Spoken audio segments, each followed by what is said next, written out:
Hey there, so today I have a problem. You can see I'm trying to do a whiskey glass in this F1 with the RA2 attachment, and you can see my problem right down there is that the RA2 is snug right up against this thing, and when I frame it, the saying is going, I don't know if you can see the framing or not on this video, but basically it's going to be too low for what I want to do. So I've got to bring this up. What I'm going to try and do is turn this little motor here around and put this wire up so that I can move that and get it, sorry about that, get it to where it actually comes in, because if I pull the glass far enough this way to be where I want it, it's then way off center and it's not going to, I don't believe it will engrave right.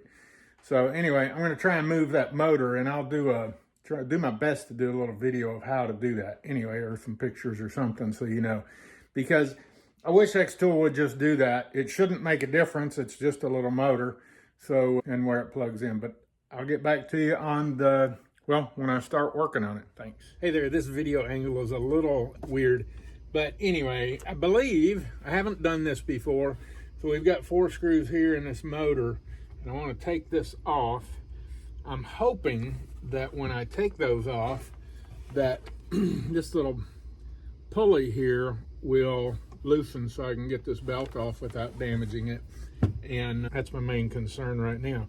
So let's take some screws out, shall we?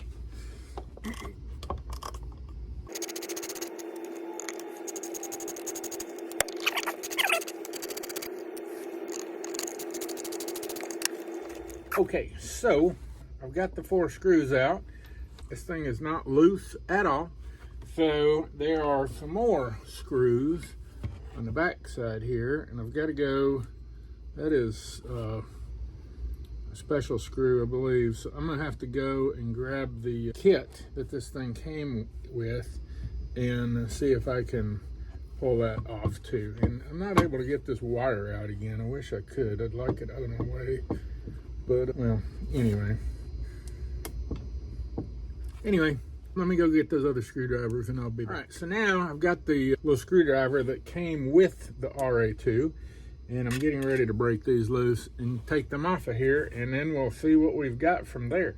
You know, maybe I should actually, let me do that. Let me take this thing loose first. If I take this loose, that will allow this belt to be loose and I won't risk damaging that. So I'm betting right now that I should take this off first. Yeah, that would be smart. Told you I haven't done this before. So we're learning together. You get to learn at my expense. Watch me be silly sometimes. There we go. We got the belt off. We got that piece off. I'm just going to leave it sitting there. And now I'm going to take these other screws off. I guess I could take the plate off. I don't really know why I'd need to do that though. So I'm just going to take, let's see what we've got. Yeah, I think I am going to have to take this, because if I get this plate off, I got to have those off. So I got 2 screws here, 1 here, and these that kind of extend a little bit. So I'm getting ready to take those off now. And let's see what we got. If I could see, you know, eyesight as you get older, having to wear these stupid glasses really gets aggravating. 1 screw.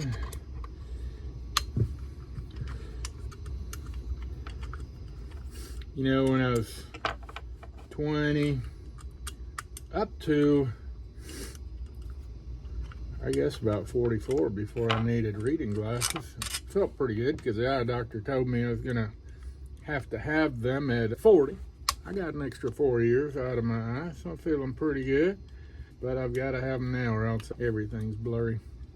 But it's weird, I wear contacts, so with the contacts I have to have reading glasses. Without the contacts, I can read just fine, which is strange.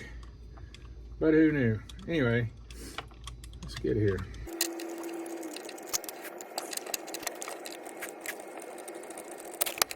All right, and just like that, we have a piece. We've got the foot plate came off, and I've now got this. Let me see what I'm gonna have to do to get this thing loose. I don't know. Get a flashlight here. Luckily, got one handy. It looks like there's another few screws in here. Let me see. Yep. So what we've got, let me show you. I don't know how well you can see that, but those 4 little holes there, those contain screws that are embedded in there pretty deep. And I'm sure that's what's holding this motor on at this point. So we just got to get those loose. Again, your larger of the 2 hex drivers that comes with the RA2 fits these screws. So that's handy. No extra tools needed.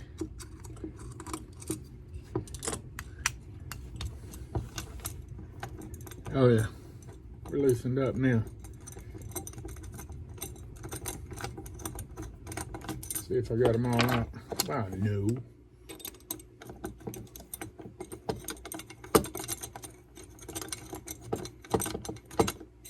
Well,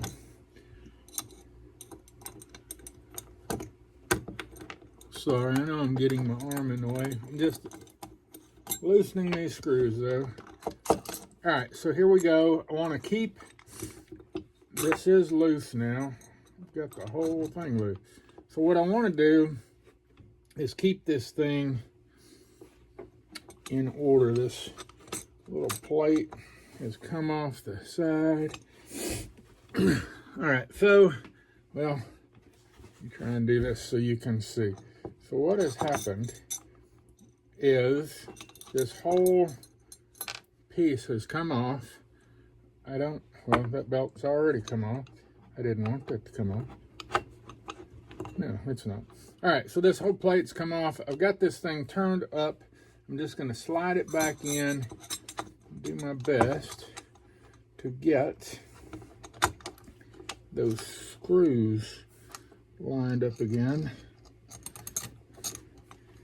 and in. Okay, so you got this plate on the back, which is giving me a little bit of trouble. Oh, got it in the wrong spot there. There we go. All right, so I'm through. Make sure you put it in the right hole. There's this little hole, I don't know what that's for, but if you put it in there, you'll get frustrated because it won't work. Make sure your belt is on good. And now, let's see if I can get this thing lined up and reassembled. Oh, I've got the camera too high. That's nice, isn't it? So, I don't know how much you saw, so I'm gonna do this again. I've got 4 little holes here, here, here, and here. These screws came out of there. The larger hex driver fits those, and I've got the motor turned up. Now I'm just realigning everything and getting these screws put back in so that we can reattach this motor.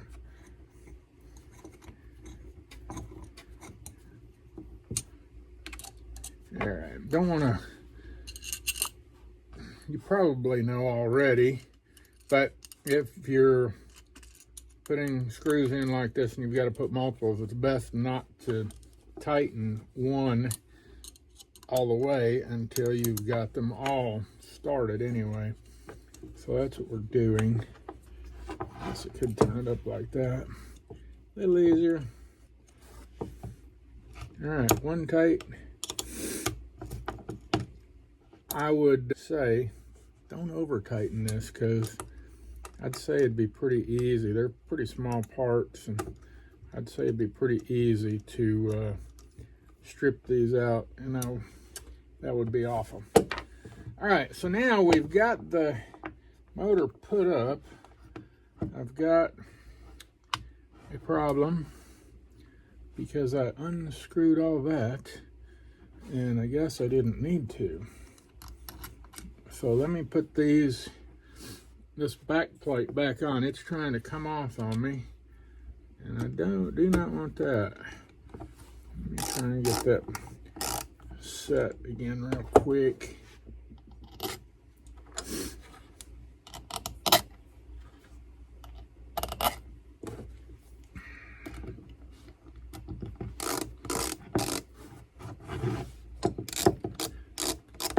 Hard to do, keep it on camera, but we're getting there.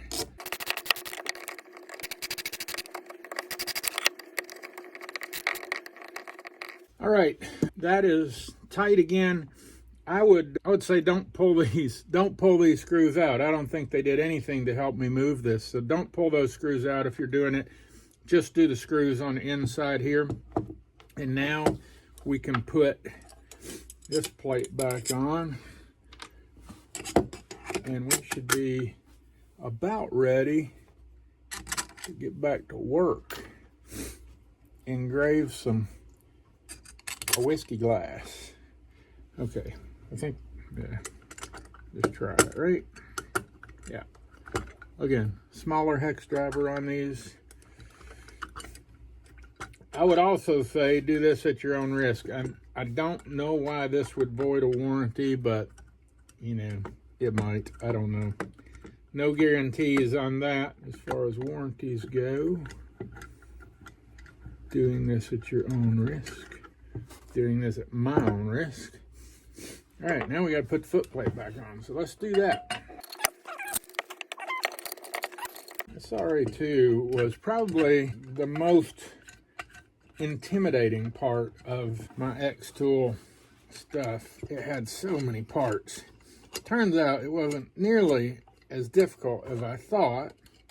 It was just so many parts. I just had to decide what I was going to use. And you can see I wound up using the chuck. I haven't even used any of the other stuff. So the foot plate, now we're all assembled again. Just got to put this back in the belt, and we should be ready to roll. Do a little engraving. This does sit pretty tight. Can't remember which screw I need to use, or which nut driver. I think I got it. Last screw to take my fingers out of your way. All right, we're tight, we're back together, and now we've got a wire that turns up. I'm going to take you back upstairs, and let's just see how this thing works, shall we? So that's that. Anyway, I will see you when I get upstairs. Thanks for watching. Hopefully this is not too long. I will. All right, so now you can see the wire is turned. Now I can get this thing pushed up under the F1 a little better. And I'm gonna go ahead and run the frame again. I don't have this really set, but hopefully you can see that where it's framing now. Move it this way just a touch. I think right there is where I want it. You can see I do have it set up on a block, and that's just kind of, probably need to be just a little higher still, but kind of to level the cup in there. So this is a whiskey cup glass, I guess. Cup, whiskey cup, probably doesn't sound too good. A whiskey glass. And I've got a saying that's going on there. Oh, started framing again. Let's stop that for a minute. One day I will solve my problems with maturity, but today it will be with whiskey. So there we go. I'm going to go ahead and etch this thing or laser engrave it, and I will show you when it comes out the end product. Talk to you soon. All right, so here we go. Came out pretty good. Probably might be hard to see on camera because of the clear glass, but it really did come out pretty good. I'm happy with it. So I believe I'm going to run another one of these and see if I can sell them. Hopefully they'll go for a pretty penny. I think I'm going to ask 25 bucks for the pair, and we'll see if I can get it. Anyway, hope you're having a great day. That is how to engrave a whiskey glass. So I'm really happy. I think next time I'll raise it a little more. I kind of centered it in there. I think it should be centered from here to here, instead of the whole cup. So I think, I mean, this next one that I'll run to match. But I think if I would next set, I'll run a little higher. Anyway, that's it. Hope you enjoyed this video. If you did, hey, please give it a like, subscribe to the channel if you don't mind. And if you know anybody you think this might help, please feel free to send it to them. Again, we're using the xTool F1 for this project. And it took 10 minutes. Settings one last time, 100 speed, get that wrong last time too. 100 power, 80 speed, 180 lines per centimeter. So that's the settings I used, not the settings you got to use, but that's a good place to start anyway and see what you think. I believe this is a pretty heavy glass. By the way, I got this at Dollar Tree for $1.25. So it'll be a pretty good markup if I can sell it for $25 for the pair. But anyway, I think this is a really nice heavy glass. It feels great in the hand, and I think you could probably do a little slower speed maybe and possibly get a better result, but this came out good. Anyway, this video is way too long as it is. Hope you enjoyed it. Again, if you've got any questions, leave them in the comments. Look forward to talking to you soon. See ya.